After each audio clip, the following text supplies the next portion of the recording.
Well, good morning. Welcome back to the Broadcast Retirement Network. I'm Jeff Snyder. This is BRN Sunday for Sunday, January 8th, 2023. We've got another great show for you this week with members of the media, academia, financial services, and government as we break down and analyze all the news and events for the week. So sit back, relax, enjoy this episode of BRN Sunday.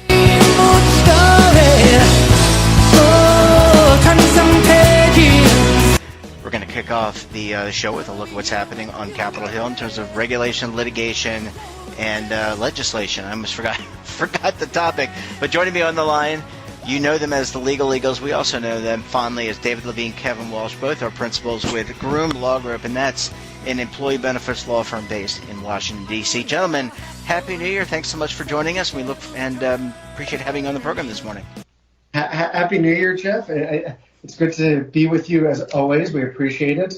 And, you know, we may have secured 2.0 in the bag, but as we've said, 3.0 is in the process. And this year we're going to pivot a little, maybe not this week, but maybe next, into a combination of health and retirement. But we'll talk more about that separately. Yeah, absolutely. Kevin, I want to come to you first. We're going to talk about, I think, privacy and cybersecurity today.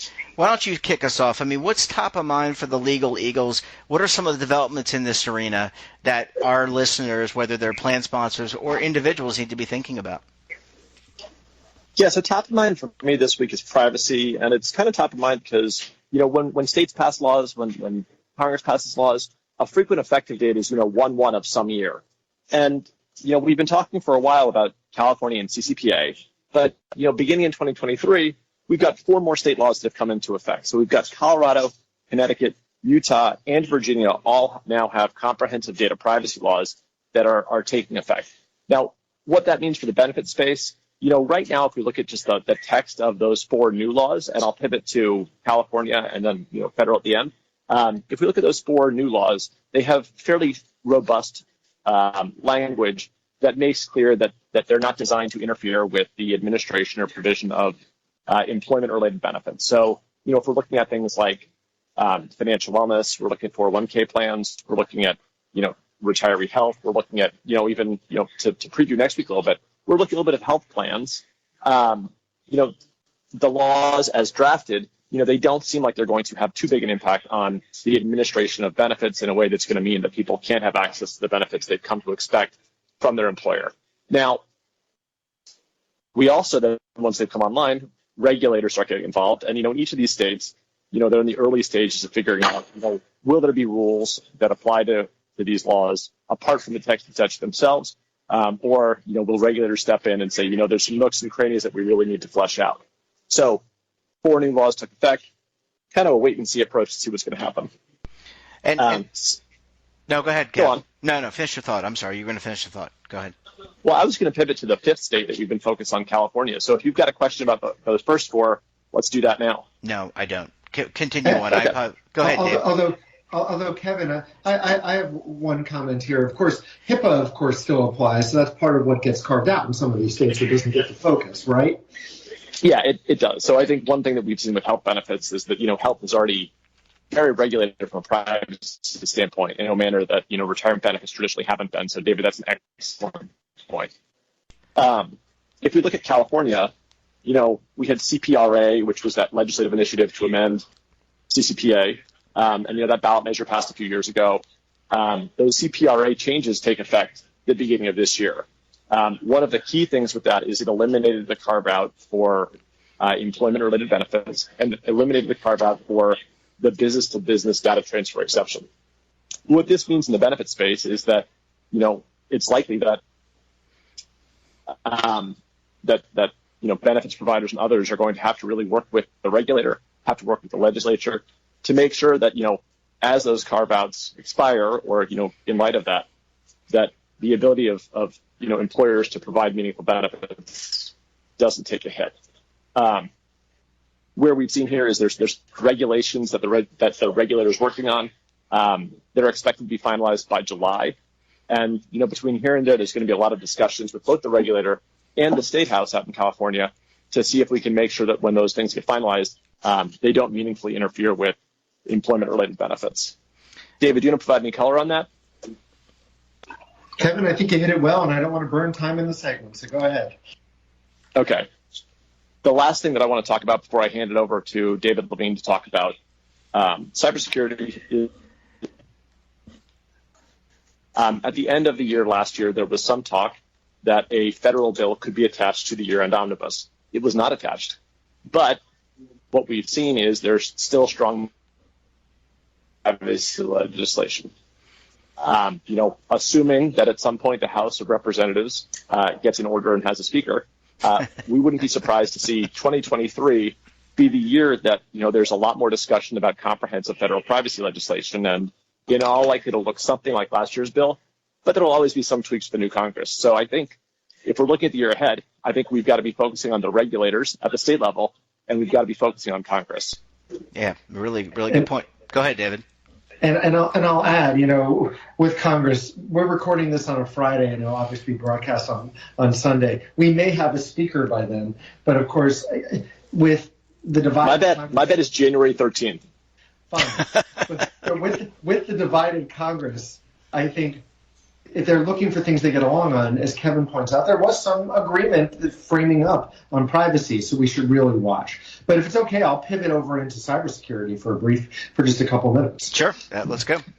So cybersecurity, in some ways, cybersecurity is maybe a more evolved space a little bit in that the DOL has its cybersecurity tips that are out there. So in the benefit plan space, and the SEC has guidance, especially for like advisors and such, and they're doing enforcement at the different agencies. Where do we go from here? Well, let's talk about it amongst our core constituencies that of course are good enough to listen with you every week, Jeff. First, let's talk about retirement. Let's talk about sponsors and plan fiduciaries. The DOL continues to put cybersecurity as a key portion of its investigative process, and that's going to continue. It is, as I said before, it's a bit of a whack-a-mole. The questions went from 10, like 3 years ago, to sometimes 4.5 pages long in a plan sponsor investigation at this point. So the key is looking at what your corporate cybersecurity policies are, because the DOL is going to ask about that, but also saying, well, what is the plan? And if you're a plan fiduciary, gathering information. You have like the SPARC Data Security Oversight Board and the SPARC standards. And record keepers and other service providers have been coalescing towards a lot of those documents. And, Kevin and I are involved with SPARC, so full disclosure on that. So you're going to see that continue. So it's about being ready if the DOL knocks on your door, because almost every investigation now, even if it's not at the beginning, they sort of say, oh, and tell us about your cybersecurity. It's almost like a standard part of the process. Number two, there on the plan sponsor side, there is also the discussion of insurance. The ERISA Advisory Council has been looking at all these different issues. And we've been going through this. And part of the discussion on this is, well, who's responsible for cybersecurity breach? What is a breach? Because a lot of old-fashioned fraud gets characterized in our modern age as cybersecurity breach. We're going to be seeing potentially more litigation when someone's account gets drained just due to fraud. And the question is, who's responsible? There's a lot of litigation. We're involved in some of the cases, so I won't talk about them. But the key is that's by name, but that's an example. Separately, if you are a service provider, and whether you're an advisor, a consultant, a record keeper, TPA, any other product, cybersecurity is obviously a standard part of contracting now and a part of diligence on any transaction. But there's also the fact that the DOL, and the SEC too, but I'll focus DOL for the moment, is very actively doing it, and they're doing widespread DOL investigations where they ask all about a provider's book of business effectively. What are your practices and how do you work? So if you're on the provider side, and that means more than a record keeper and TPA, it's important to really be thinking about this. Kevin and I are spending a lot of time right now, not only on the privacy side, but with clients where we're actually going over sort of that intersection of ERISA and security that we kind of live in. What are your policies? What are your practices? How does it work? How does it fit with the DOL tips? How does it work in operation? How do you manage liability? And this is designed to try to make everybody on the same side coordinated, including sponsors and service providers. So as we look forward this year, you're going to see more on that. You're going to see more litigation, but I think that sets the table for now. And I know we've talked a long time in this segment. Yeah, so Jeff, I'm going to stop. Oh, well, you don't ever have to stop, David. I think you and Kevin did a great job. Obviously, this is a topic that we will be covering throughout the year this year, and there will be continue to be developments, because when you look at the major press, not just benefits press, cybersecurity, privacy, hacking, those are some of the top stories every year and have been for the last 5 years. Gentlemen, we're going to leave it there. Thanks so much for joining us. Enjoy the rest of your weekend, and we'll talk to you again very soon. Thank you, Jeff. Thank you, listeners. Thanks for having us on, Jeff, and thank you, listeners. Thanks, gentlemen. Bye-bye.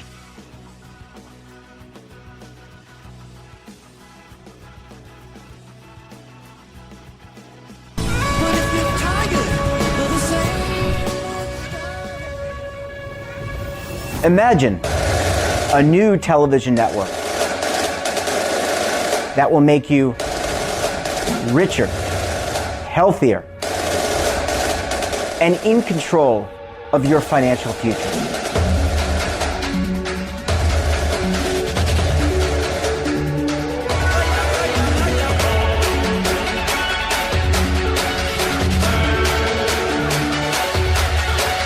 This network is for the policewoman in Nashville, Tennessee, the baker in Dubuque, Iowa, the teacher in Lexington, Kentucky. We want to make the idea of savings and retirement culturally relevant. But what do you see as a defining issue of the midterms? Especially for the smaller businesses. I mean, they are the lifeblood of the American economy.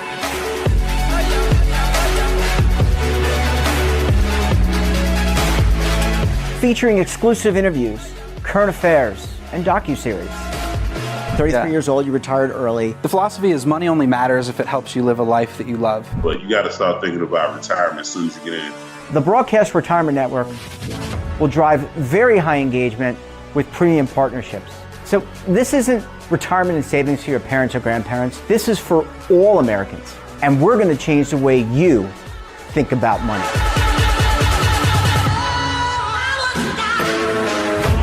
Welcome to the next frontier of retirement and savings. This is BRN, the Broadcast Retirement Network. Are you stuck with a low credit score? A credit report and score that's causing you to be denied credit or pay higher interest rates than others for the same things? Then do what Terrence did and call Credit Repaired for your free credit evaluation to help restore your credit. I started thinking about buying a new house, and my score wasn't where I needed it to be. I called and spoke with one of the representatives, and we just had a good conversation, and I liked what he was saying. Just one call for his free credit evaluation was all it took to start back on the track to repairing his credit. I'm seeing the deletions, and I'm getting the report, so I know something's being done. It does make a difference to me. All it takes is one call to get started. Credit Repair has given me a second chance to have a better credit score. Don't let a low credit score hold you back another day. Do what Terrence did and make the call for your free credit evaluation. Call 800-819-4152. That's 800-819-4152. Again, 800-819-4152. Welcome back. Now time to talk about the first week of trading. Joining us online, he's the lead anchor for the TD Ameritrade Network, Oliver Rennick. Oliver, great to talk to you. Happy New Year. Thank you very much. Likewise to you. All right, Oliver. I saw your post on LinkedIn, but I have to ask you, new year, same old, or new year, new stock market? I have a different path to probably the same result for stocks, which is downward. But there are some signs of a bit of a shift in the market regime that sort of conveniently has aligned with the calendar year. It's been going on for about 3 weeks now. Evidence that risk of recession is becoming a bigger issue than inflation shock. But we're not completely out of the woods from inflation either. So we have this lingering concern about prices that are still very high, even though they're no longer escalating the way they were at quite the same extent, but there's still problematically elevated inflation levels. But at the same time, we're also seeing some fairly severe deterioration in not just manufacturing data, but also this week we saw a big decline in services data, and that's suggesting that slowness in the economy is perhaps taking hold despite a very strong labor market. So it's a very confusing sort of amalgamation of economic impulses, but for the most part, they add up to too high inflation and not enough growth. And so that's not going to be good for the stock market, most likely. That's why we have tech companies leading the NASDAQ back down to the lows. And it might be a little bit of a different type of economic problem, more slowdown than inflation as a result of growth. And so the cause for stocks coming under pressure might be slightly different, but it looks like they'll probably still be under pressure. You mentioned tech stocks leading the NASDAQ down. I mean, we just saw Amazon, I think, announced that they were going to lay off a whole group of people. Is there still no sign that things could return back to some level of normalcy, at least that we're used to when it comes to the tech area? Apple, Amazon, and some of the other big names, Meta or Facebook, whatever they're called now. We have to be very fair about our definition of normal. And That's the true. definition of normal is probably more like pre-COVID, which was still a very good time for tech companies, but it was also pretty unique in that we were experiencing a great degree of disruptive software development and a natural adoption of good technology. And then COVID sent that into hyperdrive at a pace of adoption that is not only unsustainable, but has taken away from future growth for these companies in such a way that a return to normal is probably looking something more, not just like pre-COVID, but even pre-COVID. So the potential for tech companies going forward is about as poor really as it has been in some time. And that is coming from not just higher interest rates, which are detracting from the value proposition of owning tech stocks and thus the multiples they trade at, but also coming from the literal slowdown in growth that is leading to these layoffs. For example, Salesforce, the best and premier software company really in what they do, long-standing early disruptor, making layoffs is a very symbolic event because they were the pioneers sort of the growth at any cost for a long time. They succeeded in that, and now they don't need to have the same sales force, literally, of salespeople that they once needed. And so a lot of these software companies are going to be doing the same thing because the number of customers to sell to has decreased dramatically because any business that needed any of the software during COVID had to buy it and had to subscribe, and they're locked in. So the new client is very, very hard to come by right now because if a software product or service has a real, true function that a business needs, then the business would have bought it and subscribed to it in the last year because there was no way to operate without the correct software, cybersecurity, remote work. And so either these businesses don't need a particular product or they do and they've already bought it. And so you're going to continue to see these companies shrink their workforce. Oliver, so with that in mind, where are you seeing what segments of the economy, what sectors of the economy are you seeing flows? Is it industrials? Is it energy? Well, clearly energy, or was energy, was on the uptick. So where are people putting, at least in the short run, because in the long run, right, I think you want to take that long-term, steady Eddie approach. But in the short run, where are you seeing investors put their greenbacks? There's a lot of services and customer and consumer activity right now tied to reopening trends. That's where you see a lot of strength. People are trying to fly if Southwest doesn't cancel their flight. They're trying to book hotels. They're trying to go to China if China will let them. Oh, man. There's a lot of travel services and labor that is needed in these industries of hospitality, leisure, travel, fun stuff. Obviously, tech companies are slowing quite a bit, and also a good bit of the manufacturing demand is slowing after the COVID boom that required all these supply chains, logistics, and manufacturing companies to really get their house in order. That impetus is slowing as well. And that's been evident in the data, with manufacturing data contracting now for a couple months. What is a shock was this week, on Friday, we saw ISM services data actually showing contraction. That was not supposed to happen. That's supposed to be expanding. That suggests that the consumer and this travel and reopen trend could be very short-lived if people have blown their savings this fast. Well, it's going to make for an interesting full week of trading and full month of trading. We're just going to have to see how things go. Oliver Rennick, always a pleasure chatting with you. Thanks so much for stopping by the program, and we look forward to having you back on the program again next week. Thank you, Jeff. All right, take care, Oliver. Bye-bye. Bye. And that wraps up this episode of BRN Sunday. Have a topic of interest, someone you think we should talk to, then drop us a line. And don't forget, for all the latest curated news and lifestyle, wellness, finance, tech, so much more. And guess what? All in one place. Check out today's edition of our daily newsletter, The Morning Pulse. Want to search our archives, check out our latest content? We'll visit our website and, of course, all of our 300 streaming partners. We're back again tomorrow for another edition of BRN AM. Until then, I'm Jeff Snyder. Stay safe, keep on saving, and don't forget, roll with the changes.